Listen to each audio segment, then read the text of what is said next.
What's going on YouTube? It's your buddy Will from the What's Up in the Sky 37 channel. We're online, www.whatsupinthesky.com. Check out the website. All sorts of good stuff on there. Anomalies, space news, just random pictures if you want to go. I've got a lot of the lunar orbiter shots up there that have anomalies in it that you can go look through them in the pictures and then go search them yourself. So all sorts of good stuff there.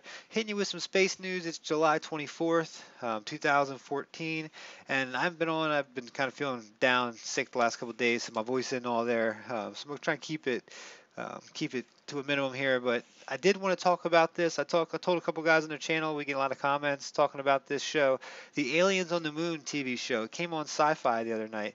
Um, and basically it was an interesting show.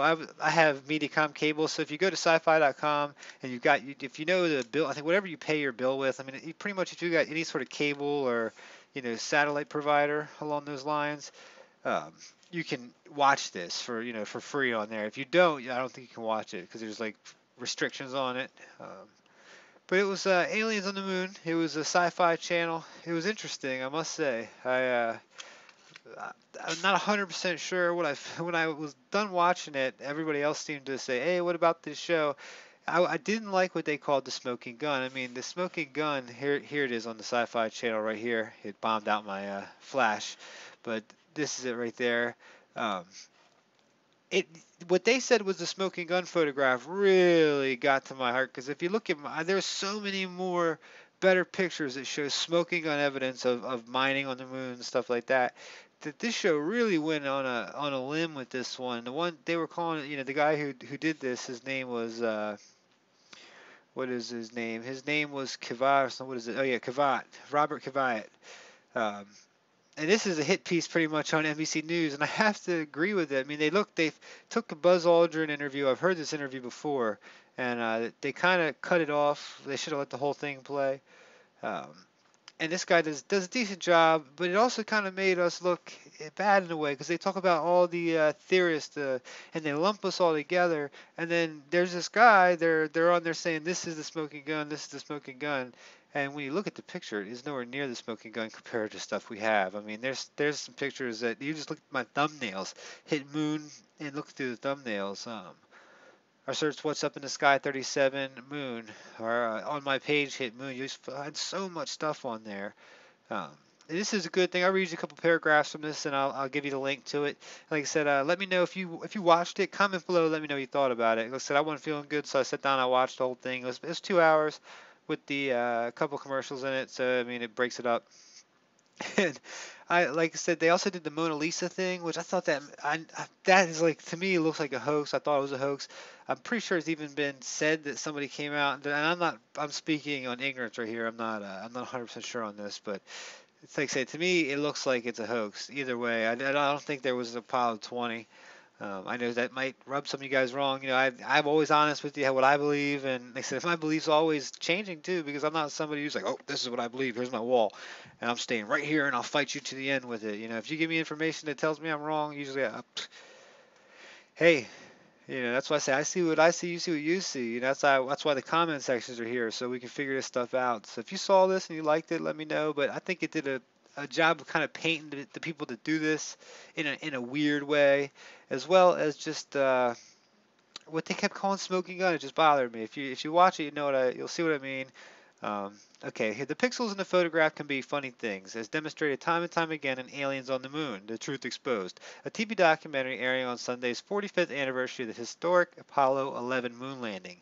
What one sees as an overly magnified image with distortions that merely form strange patterns, another sees as incontrovertible proof that extraterrestrials have left giant antennas, spaceships, and industrial complexes on the moon. There's no doubt that these structures exist, Robert Kivat, producer of the 2-hour sci-fi show, told NBC News. Is Kivat serious? He sounds like it. My goal would be right upon the airing on Sunday night, maybe even after the day, to approach that NASA administrator in Washington and pretty much say, look here, or here are the photographs, here's what we know from the NASA data. We would like to work with under NASA auspices, he said. NASA Administrator Charles Bolden might not rush to join the search for aliens on the moon, but that sort of quest is right up Kvyat's alley. He was behind the Alien Autopsy TV show that made such a splash in 1995 with reported footage of an alien bodies from Roswell. The footage later was proven to be fake, but in his defense, Kvyat says he acknowledged that in follow-up programs. I'm not telling you that I'm ashamed of my work on that, he said. I'm not. Of course, they're a hit piece right now. You know how the media comes get you. They're gonna make you feed. They're gonna tell you how to feel. One thing people they write their stories. Um, and I know I've got a couple of journalist friends, and they're stuck in it too sometimes. They're just hitting the local scene, so there's not much of it. But I mean, even then they control trying the up hierarchy control is so.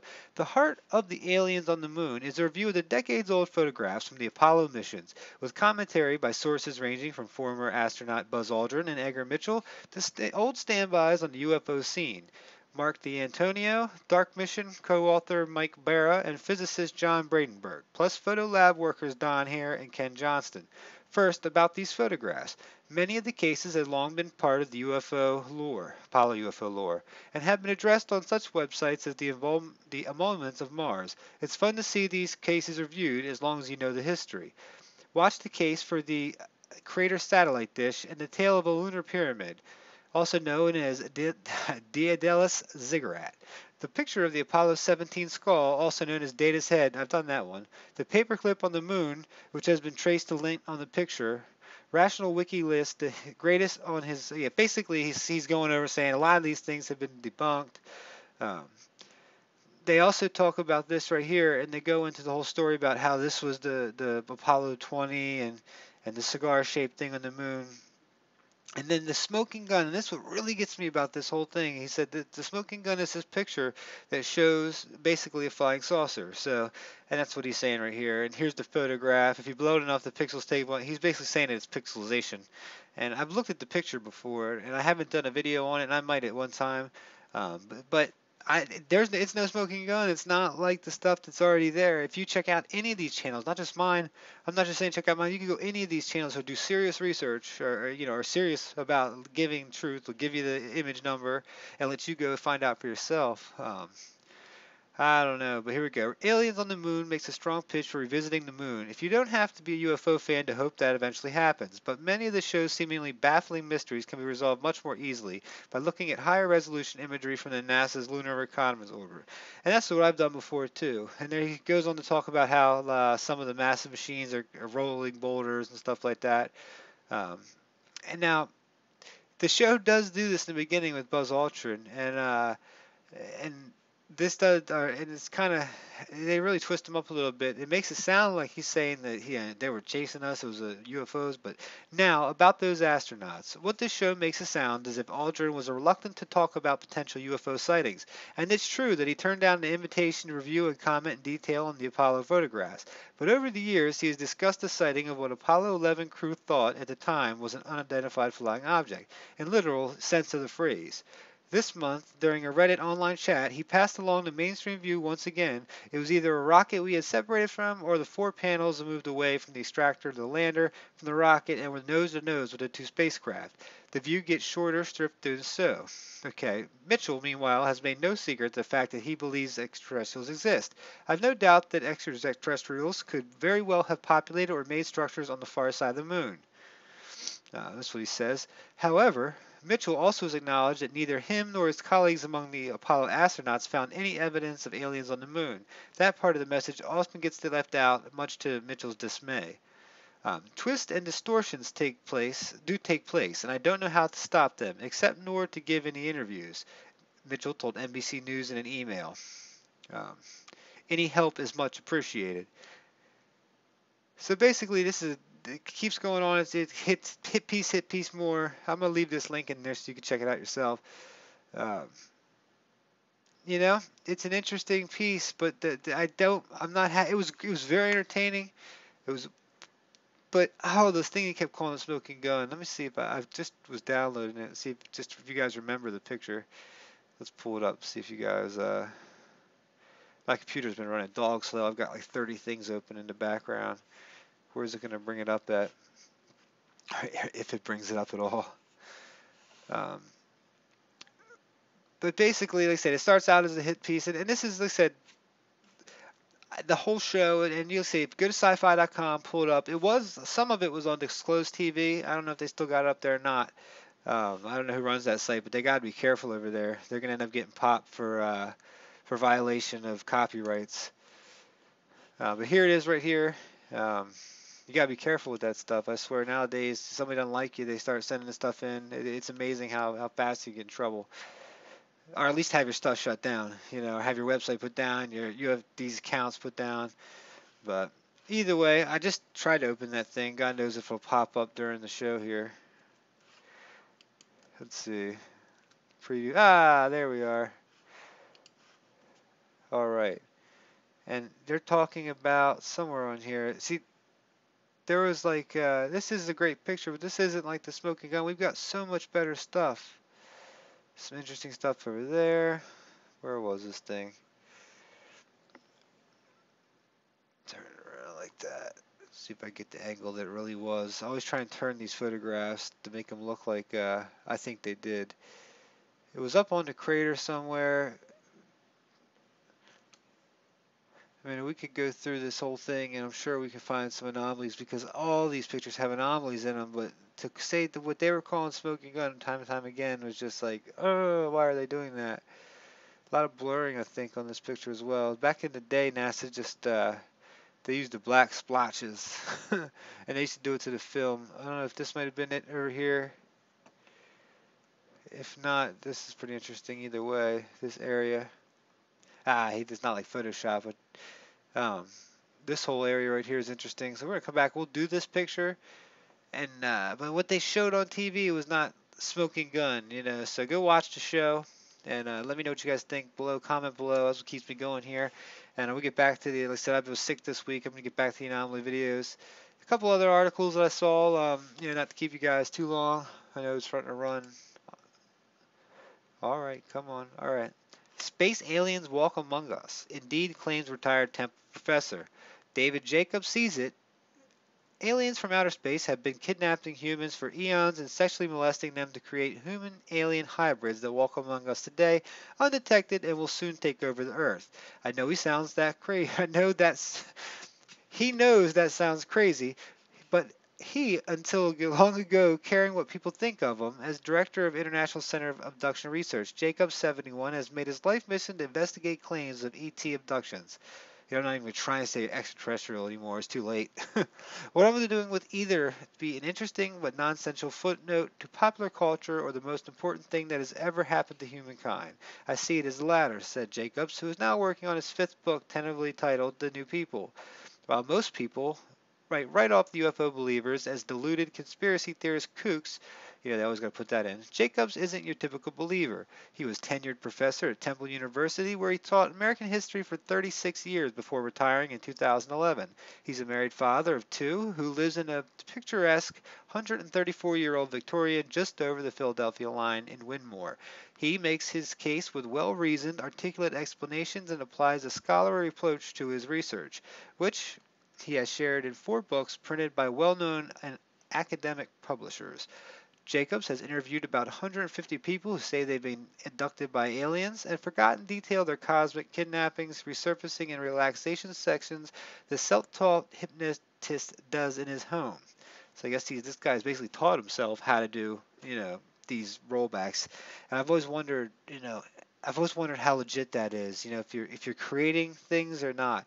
Citing public polls, he estimates that aliens have abducted more than 1 million Americans. He readily admits that with the evidence of ET life and a body snatching is weak, muddied by muddied by an absence of blurry photos and I don't know, confabulation, phony or misinterpreted memories. It's funny using that word. It says that phony stuff. Is this really happening or not? Yet he insists evidence exists. I'm just going to read this list and I'm going to let you guys come to it. So I'll let you guys go. Abductees intentionally report similar experiences and recall common details, such as human-like or insect-like appearance of the aliens and their mission to breed. Many abductees told Jacobs that aliens stared deeply into their eyes, sometimes touching foreheads in a neurological scan that enabled them to harvest human sperm and eggs. Women frequently claimed that aliens impregnated them, removed the alien-human hybrid fetuses from their womb, and forced the woman to nurse the hybrid babies. People are physically absent during the time they say they were abducted, Jacob says. Some families even have reported loved ones missing or seen them vanished, he added. Abductees sometimes are taken in groups. Strangers who never met on Earth recall each other from their deep space experiences, Jacob said. People return with unusual marks, injuries, or scars, including scar tissue that has formed overnight, a biologically impossibility that I have seen myself, he said. It's inconvenient truth. For years, Jacob shunned speaking locally about alien abductions. I knew that it was embarrassing to the university, he said, remembering one temple donor who threatened to end his charity unless Jacobs quits teaching his UFO class, the only one in the country. The only one like his in the country. But he didn't quit. Still, his beliefs carried a cost. Tenured in 1981, he said he was twice rejected for promotion and never became a full professor at Temple.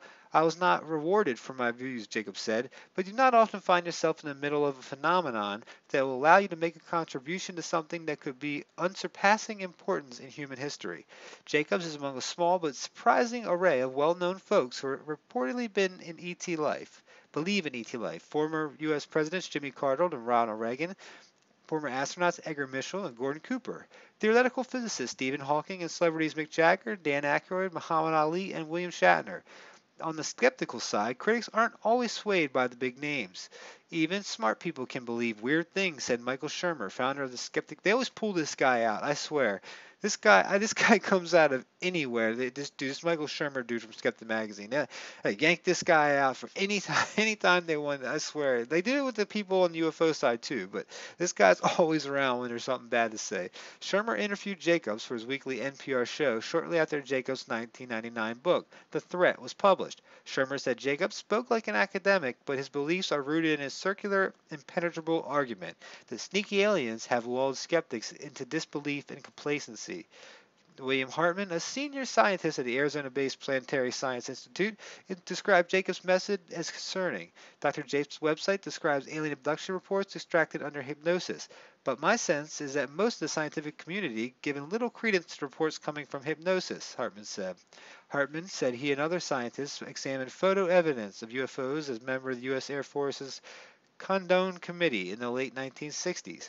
I went hoping to find real evidence of some extraordinary phenomena, but I came out feeling that we had no convincing evidence that we could take back to Congress or the U.S. Air Force or public, and that sociology of the UFO phenomenon was much more than interesting than actual physical evidence than alleged photos, he said.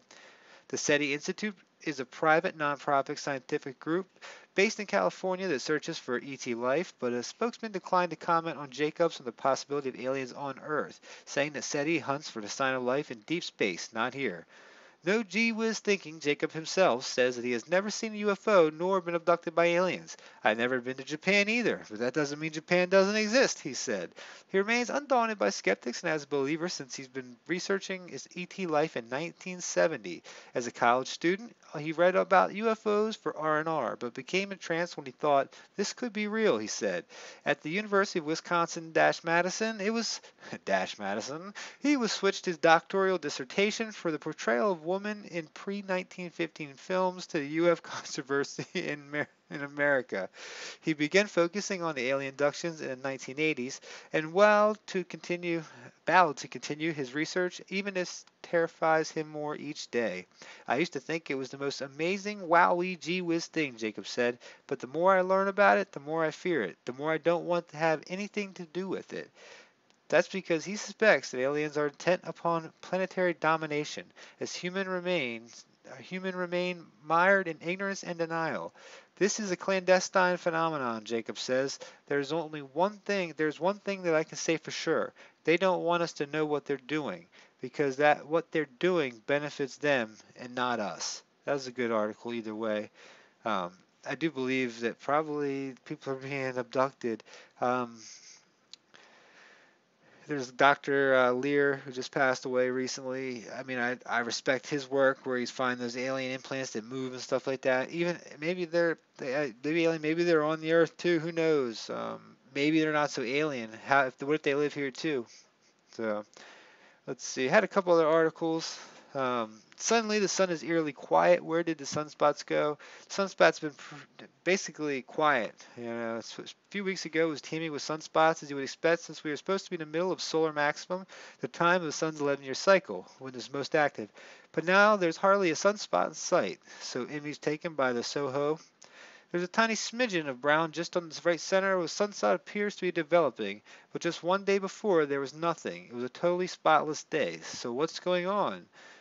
Is the all-quiet event, as solar physicist Tony dubbed, a big deal or not?